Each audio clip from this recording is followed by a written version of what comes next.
I forgot Lily Mae was a criminal.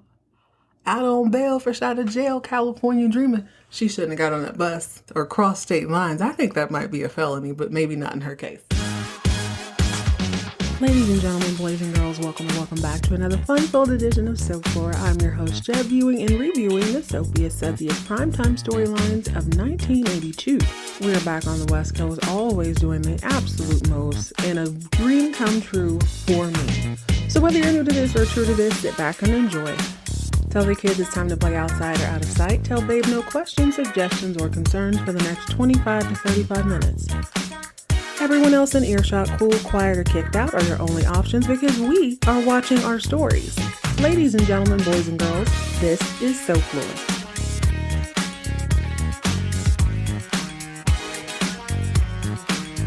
Hello, gorgeous. Welcome back to another fun-filled edition of Soap Floor.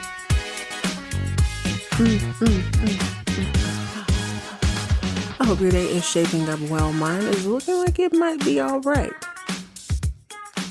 I am beyond excited to bring today's episode to you because we get to once again be dazzled by the vocal stylings of Miss Lily Mae. What is Lily Mae's last name?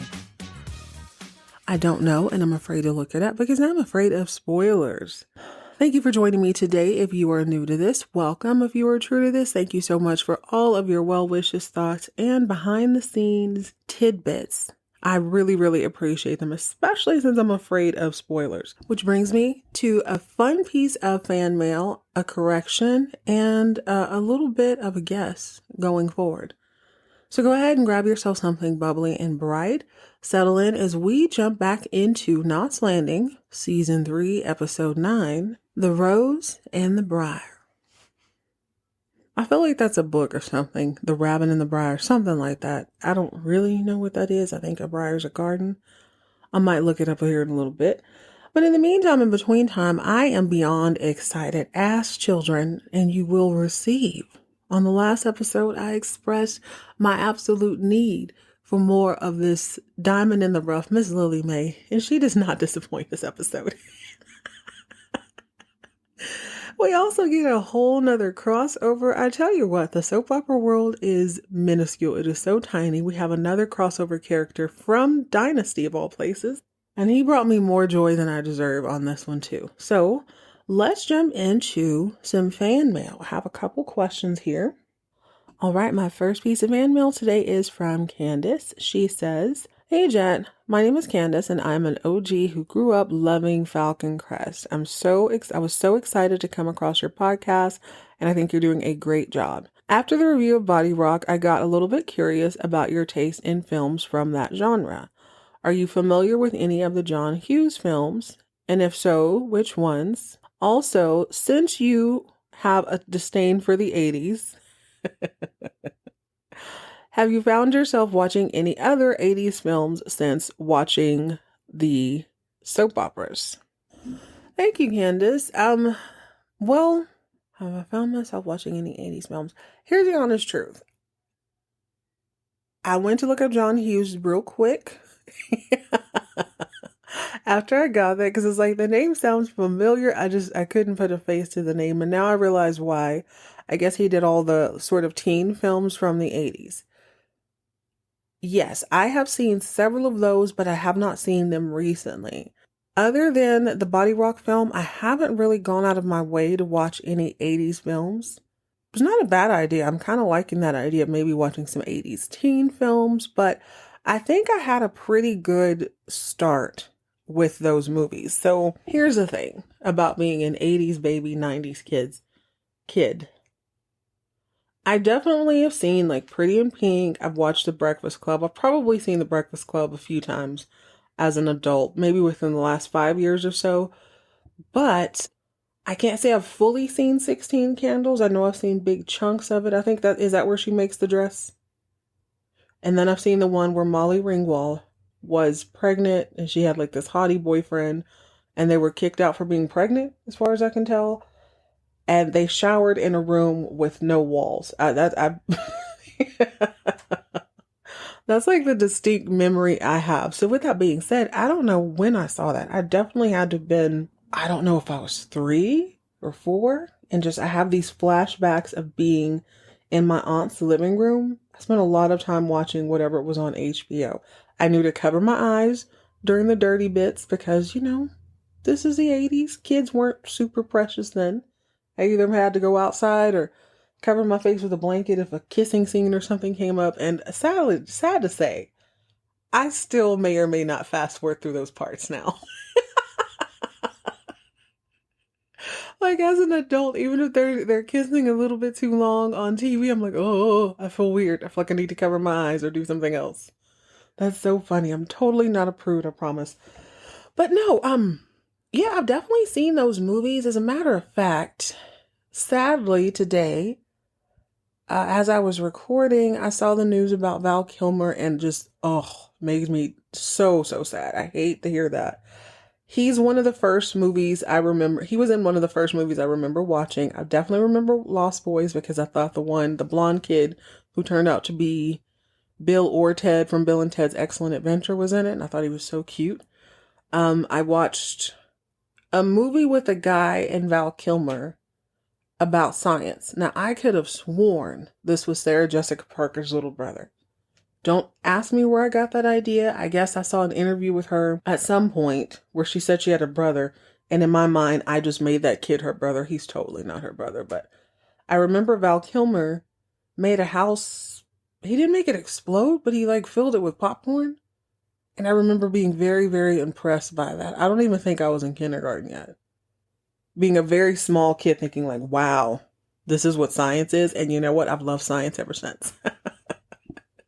I'm going to have to do a little tribute to him because I have truly, truly enjoyed his work over the years. I watched the documentary after he got sick and he had the surgery and just oh God, made me real sad. But to answer your question, I have definitely seen a lot of 80s films. As a matter of fact, I could probably put together a quick little list. And for whatever reason, I really enjoyed those. But yeah, I hadn't gone back as an adult after watching the soap operas. I feel like I've been more honed in on the shows. Hadn't really made me want to watch any film that I hadn't already seen. Next piece of fan mail comes from Joseph. Joseph says, "Hey Jet, I'm a millennial.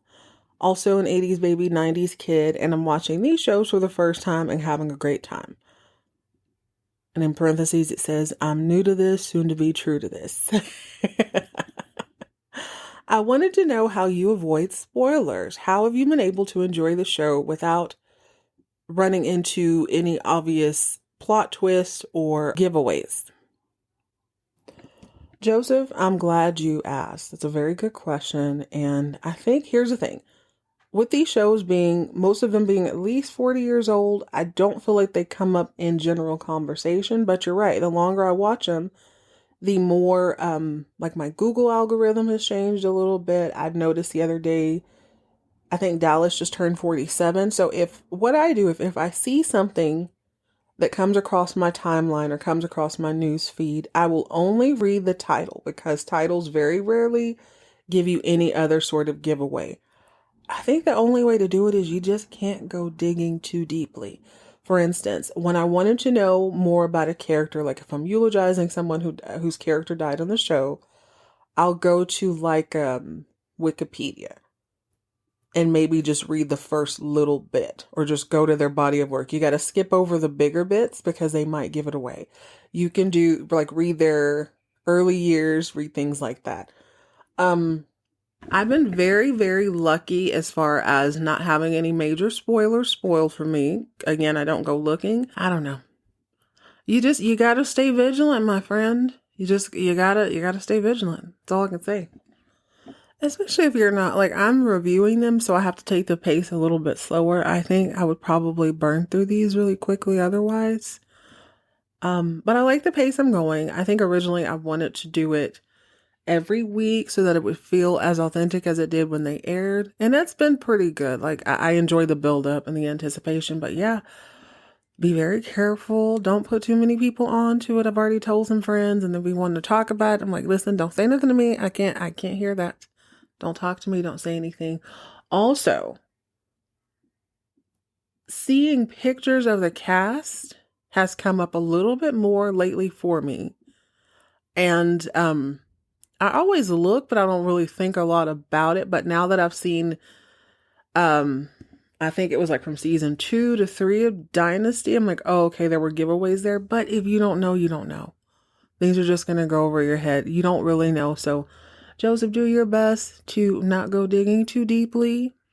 And you should be fine. Only look at people after they've been kicked off the show. Hopefully. And even there, I start to get a little bit nervous because my own theory about soap operas is that nobody's ever really, really gone. You never know if they're going to pop up at another time. So just be careful. I don't know. That's my only advice. Be careful. All right. If you have any questions, concerns, or tips, you can send us a text. Just check the show notes if you're listening on your mobile device. And you can always email us at soaplorepodcast@gmail.com. Let's get into Lily Mae, y'all. Lily Mae, oh my God. For someone like me who's an elder millennial, it's not a far concept for me to sort of grasp the thought that a parent could be absolutely not obsessed with their child. I think as the years have gone by, I'd say after the 2000s, parents have sort of focused in on the kids a little bit more, but I don't feel like I was the center of anyone's world growing up. And that's not a bad thing. It's not a bad thing at all. I had time to develop myself. I had a lot of free time where I had to discover things about myself, and I don't think that's necessarily a bad thing. Lily Mae is a quintessential, I guess she is, I don't know if she's silent generation. I feel like she'd be a little bit older than that. But Lily Mae had a baby and what? That's not her problem. That is the baby's problem. I gave birth to you. What else do you want from me? So at the top of this episode, we get to see Valene, Lily Mae, and Karen in a little coupe. And Valene is on her way to drop Lily Mae off, whose last name is Clements. I saw it in the opening credits. I went back. Lily Mae Clements is volunteering her precious time at an old folks home. And she's going on and on with Karen about how important it is to spend time with the elderly. Such a good thing, does so good things for my spirit. Is so wonderful. Now Karen is buying into this. And she says, yeah, I was a candy stripper myself. Here's the thing. Lily Mae is magic. Whether you want to accept it or not, the only person who sees through Lily Mae fully is Valene. Because she is blood of her blood, flesh of her flesh. But I was fully convinced at the top of this episode that Lily Mae was running yet another scam. I thought she was having Valene drop her off at the old people's home only so she could skedaddle somewhere else and run some sort of scam. That's not the case. She actually goes into the old people's home. And it's worth noting that, oh gosh, if I had to guess, Lily Mae is probably about 52 years old, which is not anywhere near being, she's not an elderly woman. She's an older woman. She's definitely not geriatric in any way. She's young. She's vibrant. She's having a good time. And she has washed the foam curls out of her hair. I knew that was a wet set. I know a foam roller set when I see it. She didn't commit to the perm because Lily Mae Clements don't commit to anything. Valene is all too happy to drop her off. She tells Karen, girl, oh my God. When I tell you the old people home didn't come soon enough, baby girl, I can't stand this woman. I am so proud to drop her off any opportunity I get. I'll do it again and again. Praise the Lord for the geriatrics. I second that, Valene. I second that. That's neither here nor there because old people love a good story. They love company. They're lonely. You know what I'm saying? And Lily Mae understands that.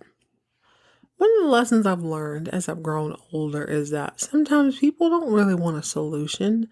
Sometimes people just want an audience. And that's exactly what the elderly are offering Lily Mae Clements. So she's in there during the bingo game and she is killing it. She is working the room like a pro. And she happens upon a gentleman who's a little bit rough around the edges, wearing a cap, and he says, hey, I really dig you. And I'm looking at him. I said, wait a minute, hold up, wait a minute. I know that ain't.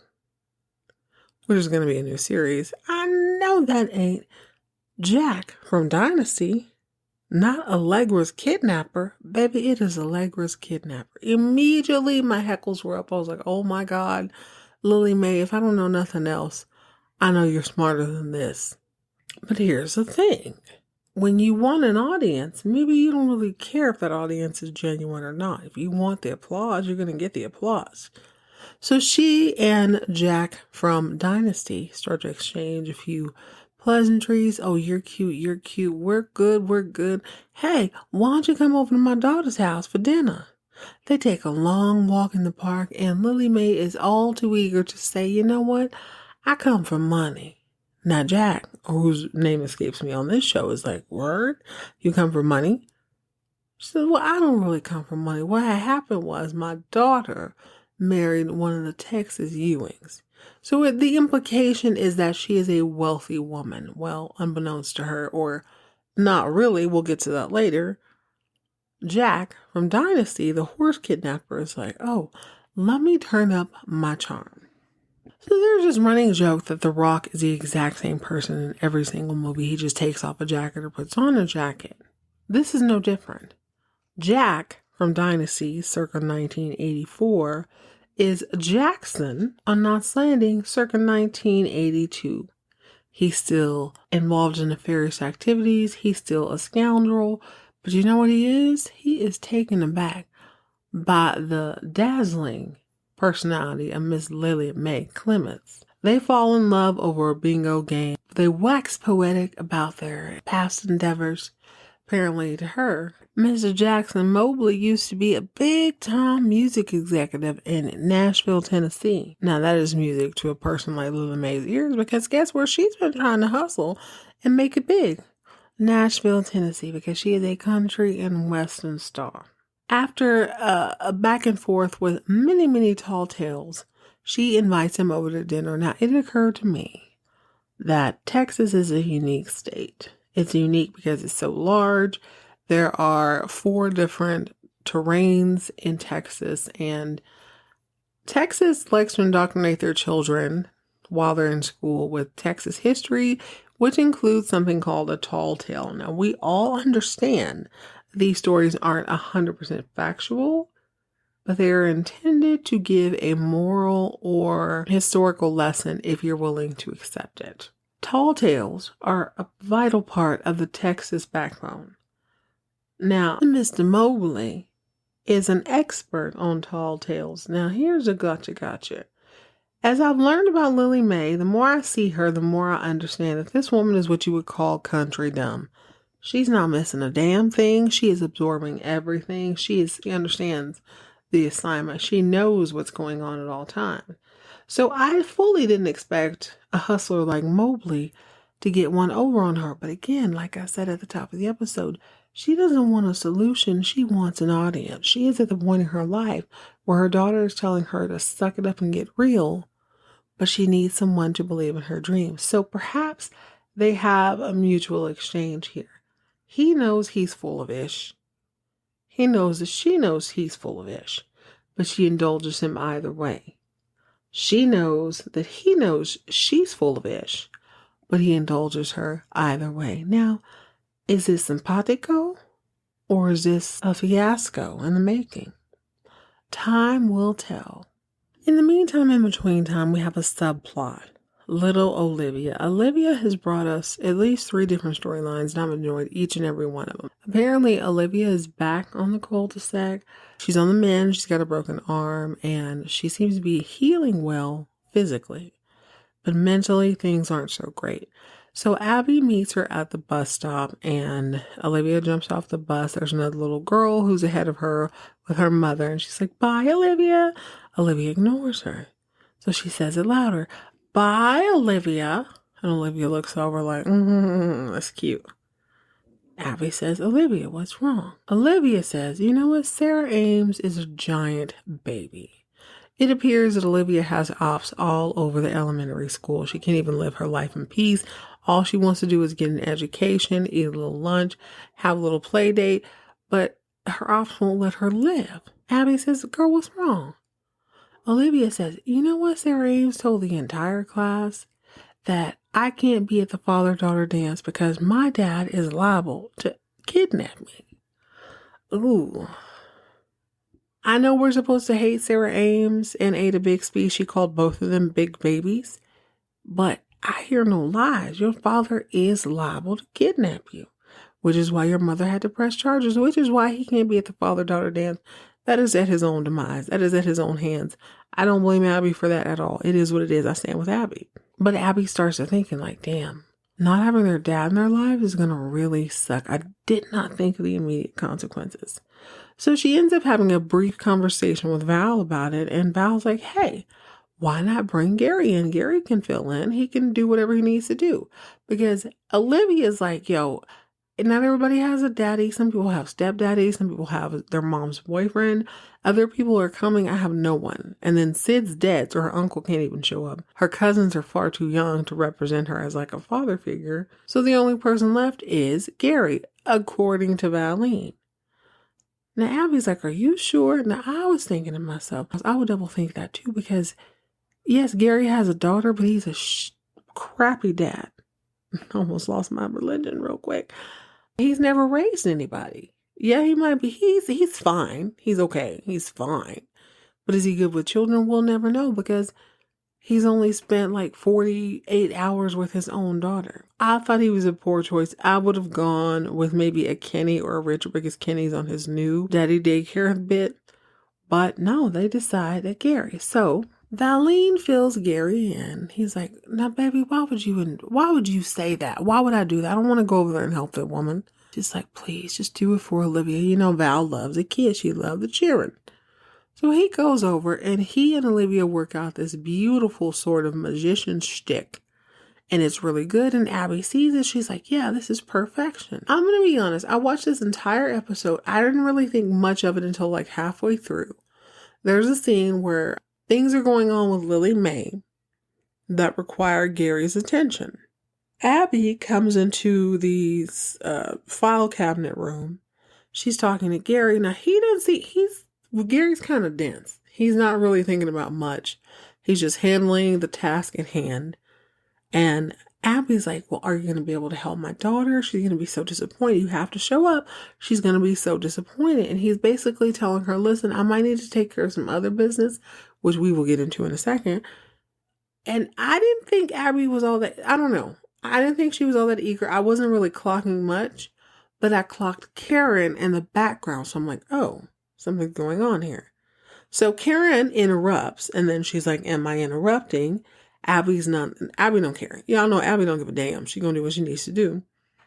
And she moves on. And it's at this point I remember that Abby was a little bit sweet on Gary at some point, but I thought it was a moot point after the whole FBI came in to investigate the stolen parts thing. I don't really feel like there's been much chemistry, so much so that I've totally forgotten about it. We're 8 episodes into season 3. I didn't think anything of it. But Karen in the background is like, is everything cool? And then she gives Gary a warning. She's like, listen, Abby has a way of making things happen. Something to that effect. I'm not giving you verbatim. You'll have to watch to see what she says exactly. Okay, let's get back to Lily Mae. So I want you to keep in mind that Lily Mae is inviting this man over. Mowgli's going to come over and eat. But they have already had a little lunchy poo in the park. And she tells him that, oh, she and Valene were down-home people before Valene married into the Ewing's family. And Ewing money or no, Valene needs her mother. You know, she's been a devoted mother. Lily Mae is. Been a devoted mother. I even gave up my singing career to come and help her. That's wolf ticket number 1. Back in my day. Or I guess back in my grandmother's day. She'd say, you're selling wolf tickets. Like you're lying. Like the big bad wolf trying to get in your house. You selling wolf tickets. So Lily Mae said, yeah, I gave up my singing career. I'm a country and western star. I gave up my whole career to come help my daughter. And he said, no kidding. You know, I used to be an artist manager. Matter of fact, I managed Patsy Cline before she died. She was going to come to my house. No. A couple things happened to me when I watched this show. I feel my accent start to kind of seep through. But I think it's because I've spent so much time with old people, and I definitely know some old hustlers. And that's exactly the type of thing somebody like that would say. But granted, this is 1982. There's no internet. There's no, you got to send a letter to get a lot of information out to people. Not everybody has a TV at this point. He can pretty much say whatever he wants. Who's going to check him? Who's going to pull the records? So this starts making, Lily Mae is like, oh my God, oh happy day. I'm about to get paid. I'm about to be a superstar. That's when she invites him over to dinner. So when she comes bursting in the house, Valene has just told Gary that he needs to help Olivia out. And he's like, man, I ain't trying to be with them kids. Go tell her somebody else. Get somebody else to do it. She's like, no, just do it. Just figure it out. Well, Lily Mae comes in and he's like, dang, Lily Mae, you look good. He likes browling her up.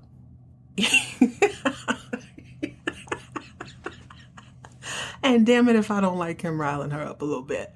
So Lily Mae's like, baby, can I help? Val's like, no. You could tell she don't want her in her kitchen. Girl, I didn't even know you was home. No. Well, listen, I got company coming over. He's an artist manager. He's going to help me in my career. And Val's like, I know you lying. Why didn't you call Mama? Why didn't you tell me?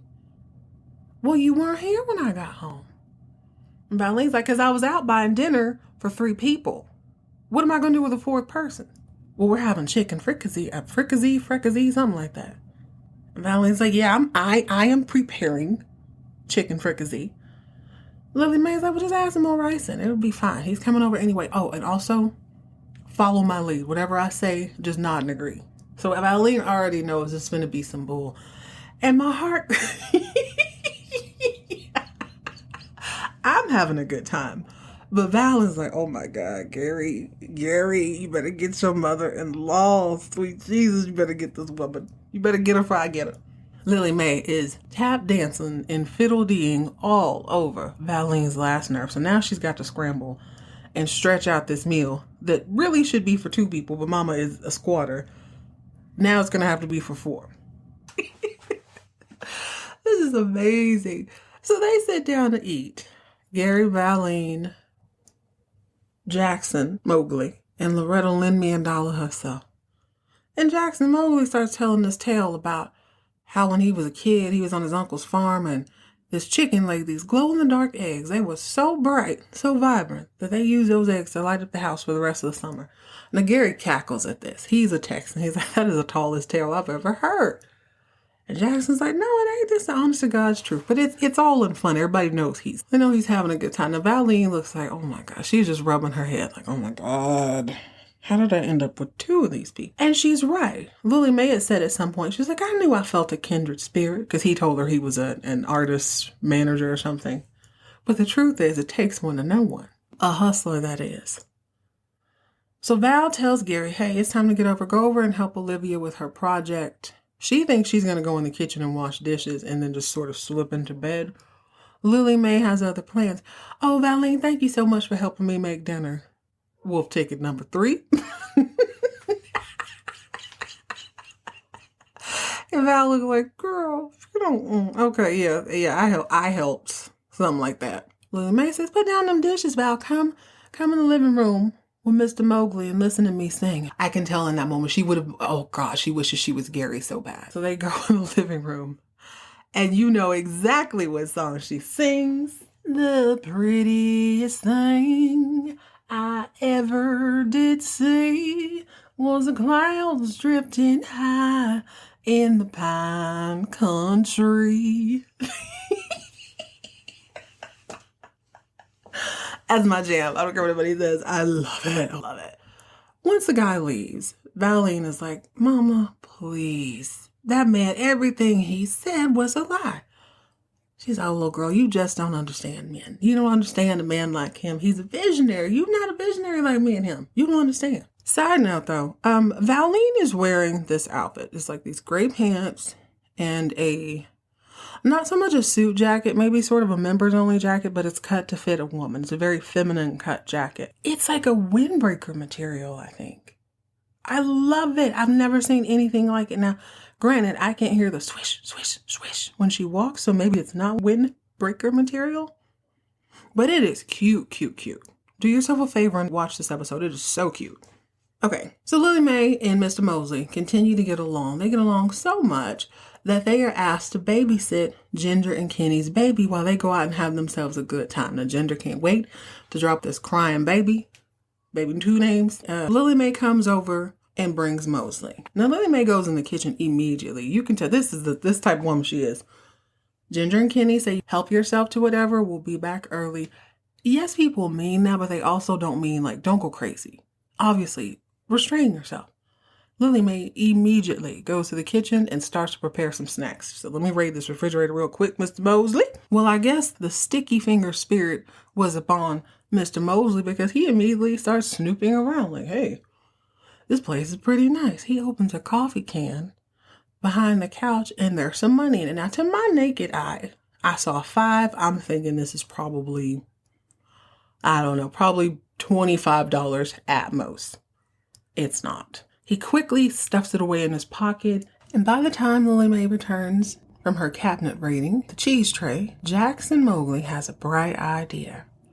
Say, Lily Mae, I know we've only known each other 14 minutes. Why don't we go get married? Married? Why would I get married? Yeah, we're not getting any younger. Let's go to Vegas, then we'll go on to Nashville and make you a superstar. This little bit of money in his pocket has changed everything for him. Yeah, baby, I got money now. He didn't tell her that. Now let me be very clear. She doesn't know he took any money. So the next day, she quietly packs up some clothes, meets him at the bus stop, and they take the longest Greyhound bus ride in the history of history to Las Vegas. Now, I didn't think that was that hard to get to Vegas. I feel like if you're anywhere in the Southwest, you could fly pretty easily. Even if you rode a bus, I don't think it would be all day and all night. So while Lily Mae is sitting in her seat, serenading small children with her, all her songs are about dying or death or something. As she serenades the children on the bus, tell me why Jackson Mobley is in the back of the bus, slinging dice. What is that, craps? Snake eyes, whatever that game is. He's rolling the dice. He rolls the dice for the entire duration of this trip. So much so that by the time they get to Vegas, he's running low on cash. Let's go back to the cul-de-sac because we've got to tie all this together. So Lily Mae didn't tell Valene anything. So Valene is in the kitchen preparing dinner for 3. Gary comes home and he's like, hey, where's your mama? She goes, I don't know. I ain't seen my mama all day. Oh, so she's not here? No, she's not here. So he's like, hey, you know what I'm saying? You know what I'm saying? I've been working out. Why don't we go upstairs and take a nap? Wink, wink. Gary, I can't. I'm cooking. When he starts, he knows how to use his hands or whatever. He's caressing her. And before you know it, she's like, you know what the hell with this chicken? Come on, Gary. Gary has been relatively quiet this entire season, but on this episode, we see the triumphant return of the baby blue boy shorts, the teeny tiny shorts he likes to sleep in. This man comes out of the bathroom with a robe, stands in front of the bed, and disrobes. Now I would think, okay, we're not going to go there. In your own house, why would you bother putting on a robe? Maybe it's to dry off, maybe not, I don't know. He wants the audience to remember that he is fine, okay? Looks like he shaved his chest a little bit. He got a little tan. He makes sure to flex when he gets in the bed. He even turns over. This is the night previous.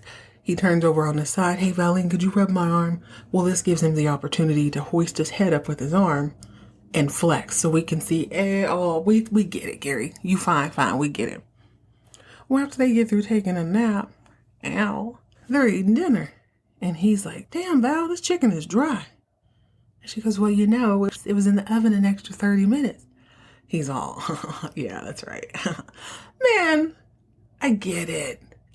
You're hot, Gary. We get it. So while they were doing the half-hour horizontal hustle, Kenny also steps out of the shower at his house. This is day of. This is the day that Lily Mae has got on the bus.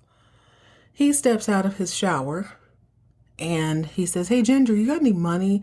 I didn't get to stop by the bank today. She's busy trying to get a bigger booty for the summer, doing all sorts of weird like leg movements and stuff to stack the thing up. She's like, no, why don't you just take it from our emergency can? They have a little banter back and forth, but if we keep taking money, we'll never have any. She goes, I put $30 in there yesterday. It's fine. So he goes to the can and it's empty. He goes, no, you must have used it on something. No, she says, no. I definitely put $30 in there yesterday.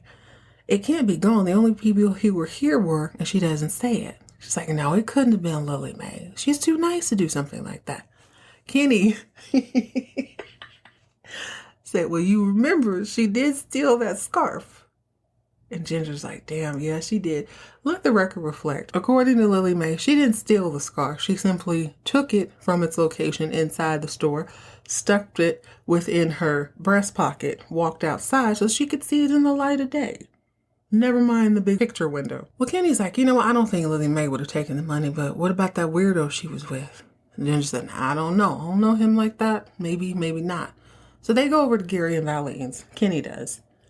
And he's like, hey, what do you know about that guy that's dating Lily Mae? Valene hears this. She goes, well, I don't know much about him. Kenny explains the situation. She's like, oh my God, I haven't heard from my mama all day. I don't know where they're at. Gary had driven Mobley home, or at least he thought he did. So Valene suggests that they go over to Mobley's house to maybe just talk to him, see if Lily Mae is over there. Now, the truth of the matter is that Gary did drop him off at a place, but Mobley never actually walked inside. It wasn't his real house.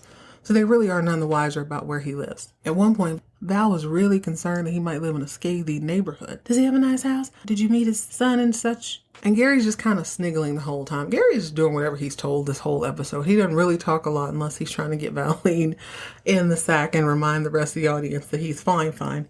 So he ends up going over to the house with Kenny, and of course they're not there. Now Val's getting worried.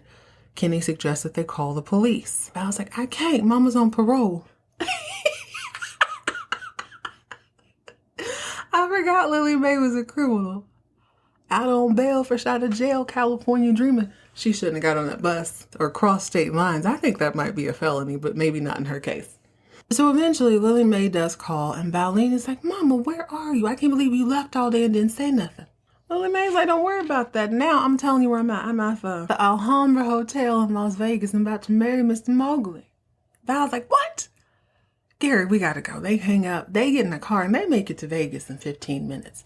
Now this, of course, puts a damper on the Olivia Magic Show plans. Gary briefly explains as he and Val are hustling out of the house to Abby, listen, we gotta go take care of something with Lily Mae. We'll be back as soon as we can. Are you gonna make the show? I don't know.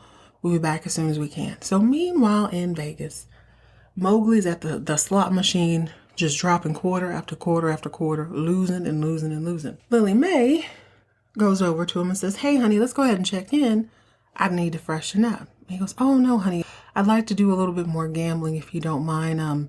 We'll go up in a minute. She's like, no, I need to freshen up. Let's go up now. Let's go ahead and check in. He goes, okay, well, we'll have to use your credit card because they don't take cash here. And she's like, credit card? Yeah, your credit card. You're rich. Don't you have a credit card? She said, baby.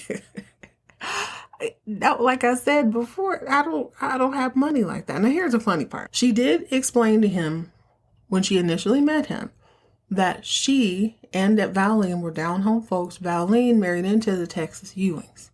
She never said she was rich, but it was an assumption. He brings up her wealth one more time, and she doesn't say anything. She doesn't correct him and say, hey, no, I don't have money like that. It's just, she's attached, my daughter is, to this wealthy oil family. Well, Lily Mae said, now, sir, I don't have no credit card. I might as well tell you this. I'm as poor as a church mouse. I don't have any money. And he goes, well, I might as well tell you this. I don't have any money. Basically, the money I had, I've lost in the back of the bus. And she goes, oh, you're some gambler then. He's like, yeah, I lied to you about that. I don't really have no money. So Lily Mae doesn't take it personal. She busts out laughing like, well, hell.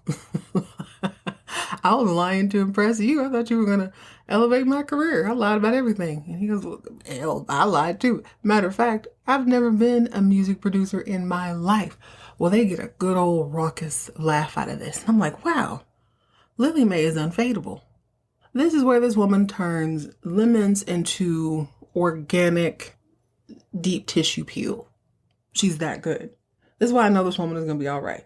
My mom used to have this thing, like if you did something dumb, she'd be like, you ought to be shocked, shamed, and embarrassed. Lily Mae is neither shocked, nor is she shamed, nor is she embarrassed about anything. So she's like, hey, way I see it, Jackson, you're a liar, I'm a liar. I've been spinning tall tales, you're a silver-tongued devil. Both of us are old. Both of us have clearly gotten away with this for decades. Why don't we combine forces and just lean into our natural gifts, i.e. lying? And he's like, that's a hell of an idea. Let's do it. So she coaches him on what to say. She's like, I want to sing at the Sidewinder. I'm going to sit out here on this bench. I want you to go inside and do exactly as I say. And I tell you what, you shouldn't be proud of a liar, but I was dang proud of him. Jackson Mobley gets in front of the owner of the hotel. And he's like, hey, you really need to hear my woman, Lily Mae. She is an incredible, just diamond in the rough type of talent. She really needs to sing in your lounge. And the dude's like, man, don't nobody want to hear nobody's grandma sing. Mobley says, no, you don't understand. Not only is she incredibly talented, but we've been married 30 years and she's got a terminal illness. She don't have much longer. It is her dream to sing in this fine hotel. And I really think your patrons will enjoy that. You're a married man, right? And the owner's like, yeah, I am. He goes, well, wouldn't you do just anything? And I mean absolutely anything to make your wife's dream come true? Sold. Before you know it, Lily Mae has her first Vegas residency. Even if it is for one day during happy hour. Doesn't matter. She's in there now, baby. She's in there. You can't tell her nothing. I guess if you stay ready, you don't have to get ready because it takes no time at all for Lily Mae to put on a 3-tier puff sleeve, sweetheart neckline prairie dress, and that wig that, what's her name, Velma? Do y'all remember that show, Mama's Family? The lady, the lady who was the son's wife, what was his name, Vance? I get that and Reba mixed up. Anyway, she used to have this really curly, sort of mullety, long hairdo. Looked like Lily Mae stacked 3 church lady grandma wigs on top of each other. But she looked cute. Don't get it twisted. She was in there. But I tell you what, she put on a great show. Everybody seemed to really, really be into it. Gary and Val make it right about the time she lands on stage, right? I guess Val just knew. My mama has slithered her way into the Sidewinder. She probably told Gary, look for a crowd of people listening to Mama sing about the dead hollows or whatever. So they get into the lounge and Lily Mae is killing it. She's at the final few notes of her song. And for whatever reason, Val is not embarrassed by this song. She doesn't look mortified. She's actually feeling it. There's a drunk man shouting at the top of his lung. He needs his $3 drink ticket. Like, hey. Shut up, sit down. That's my mom up there singing, be quiet. He obliges her. He doesn't try to fight her. He's like, oh, okay, my bad, sorry. Well, right about this time, Mr. Mosley decides it's time for him to skedaddle into the wind. Once Lily Mae gets off stage, she chases them down outside, and he says, you know what, honey, the best thing in your life will be just to leave me. By the way, I stole $200 from your neighbor, so, I got to be on the run. Lily Mae's probably thinking, well, hell, I guess I can pay for that out of my residency money, but I also should probably get back to California.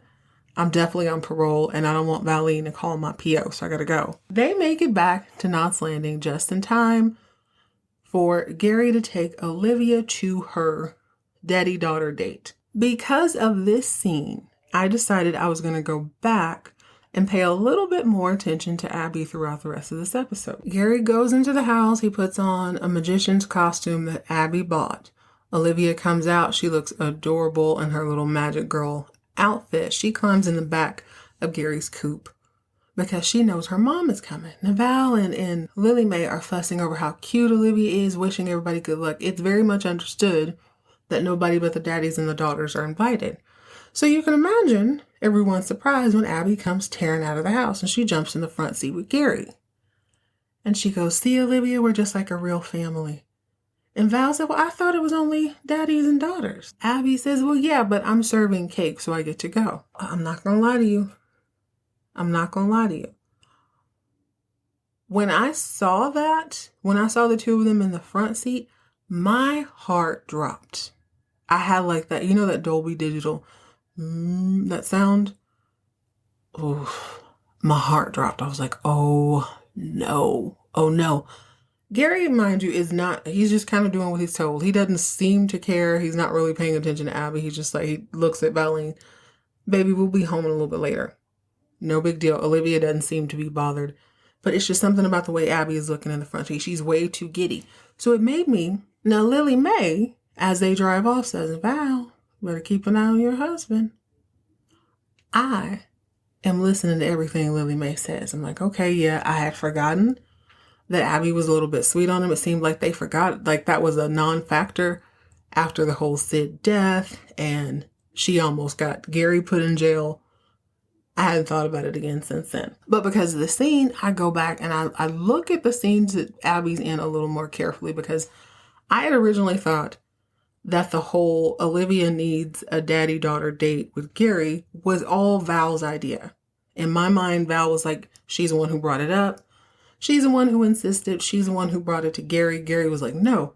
She's like, shut up, Gary, you're going to do it. He ends up doing it. I didn't feel like Abby was particularly flirty when Gary went over to practice with Olivia. I didn't really think so. I don't know. I'm just telling you right now, I don't like it. I don't know. But I feel like if Abby decides, if she decides she wants him, I guarantee you she's going to get him. I don't like it. And I think that'd be hella messy. Shirley, you know what? I can't even say not Shirley now, because she is the bad girl. I'm sorry. If she wants it, I bet it's going to happen. Plus, Karen said something, and then Lily Mae said something. Lily Mae is the determining factor for me, because, like I said, that's country dumb. She's not missing nothing.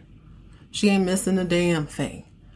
I don't like it, but we'll have to see how that goes. Man, a lot of times when I'm watching these shows, I envy you OGs. Anybody who got to watch this in real time, I'm like, man, what a time to be alive. Allegedly.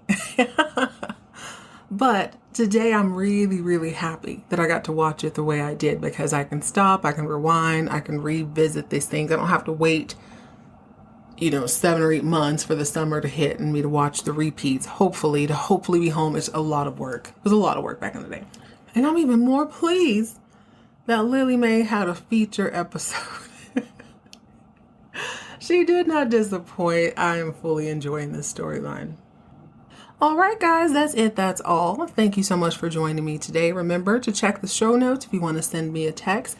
I also want to say that if you send me a text and I don't text back, please don't take it personal. I literally can't. But I will always acknowledge you on the air. And thank y'all for being so wonderful. I'm learning so much about these shows, especially the OGs. Y'all aren't giving anything away. And that's the difference. I'll say this. Joseph, you asked how I'm avoiding all the spoilers. I think the trick, in addition to being diligent, in addition to not going poking and looking for answers, the trick really is you gotta connect if you need to. And trust me, I get it, which is why I'm on this microphone talking now. You gotta connect with real fans, because a real fan they don't want to spoil anything for you. They want you to experience it like they did. That's the real trick. In the meantime, in between time, stay hydrated, stay moisturized, mind your own business, unless, of course, a little old lady and her sticky fingers geriatric boyfriend steal money from your house, and you gotta get all up in their business. And keep all of your drama on TV.